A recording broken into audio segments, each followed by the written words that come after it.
a crypto-powered future. There are no guarantees, however, that this will be a future worth having. When Buterin first introduced Ethereum on stage at an early 2014 Bitcoin conference in Miami, after a litany of all the wonders that could be built with it, he ended with a mic drop reference to Skynet, the artificial intelligence in the Terminator movies that turns on its human creators. It was a joke that he would repeat, and like many well-worn jokes, it bore a warning. Ethereum holds the potential for utopia and dystopia and everything in between. It creates artificial scarcity by capping the availability of made-up tokens, but these enable communities to generate abundant capital that they can use and control. It excludes people who can't or won't buy and trade risky internet money. It has also spurred the invention of novel governance systems that share power with unprecedented inclusivity. It consumes vast amounts of energy just to perpetuate its own functioning. It also enables new ways of putting a price on carbon and pollution, while governments refuse to do so.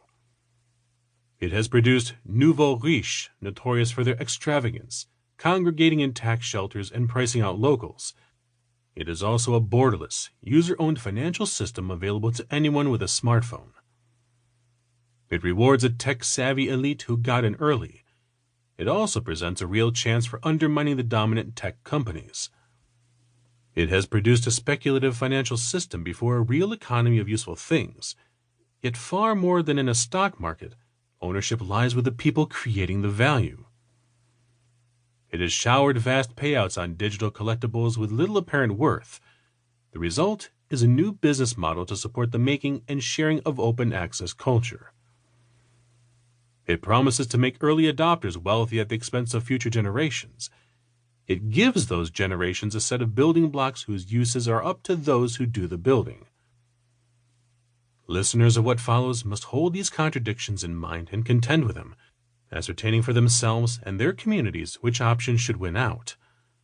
The contradictions can be vexing and distressing, but also motivating. They are still hot enough to be shaped. At the heart of any blockchain-based system like Bitcoin or Ethereum is the consensus mechanism.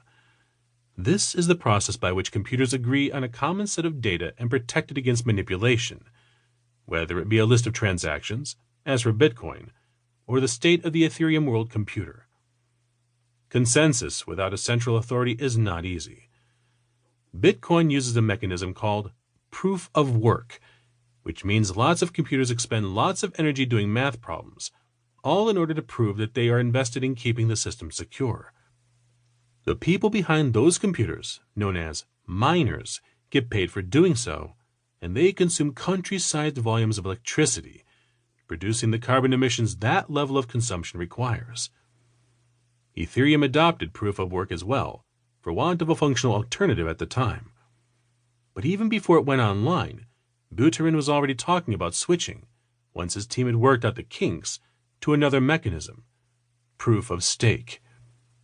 In proof of stake, users prove their skin in the game with token holdings rather than computing power. Energy consumption is minimal. If token holders try to corrupt the system, they lose the tokens they staked. In this book, the consensus mechanisms are metaphors as much as system designs. They evoke the labor, commitment, conviction, and coordination that these essays depict. They also exemplify the contradictions, innovation and waste, democracy and plutocracy, vibrant community and relentless mistrust. Like the mechanisms themselves, these metaphors resist idealism, pointing to the compromises necessary for even parts of a hoped-for world to survive in the real world. The essays included here, chosen with Buterin, present a particular side of him, the social theorist and activist, a person thinking while doing and figuring out the consequences as he goes. The largely young, male, and privileged milieu of crypto culture can often seem so far removed from the kinds of problems participants purport to be trying to solve. Buterin reflects that culture. He can be technical at times, but less here than in his other writings, many of which he intended only for fellow developers. The technical parts reward the work they take to grasp. Even with formulas, he is companionable, lucid, and funny.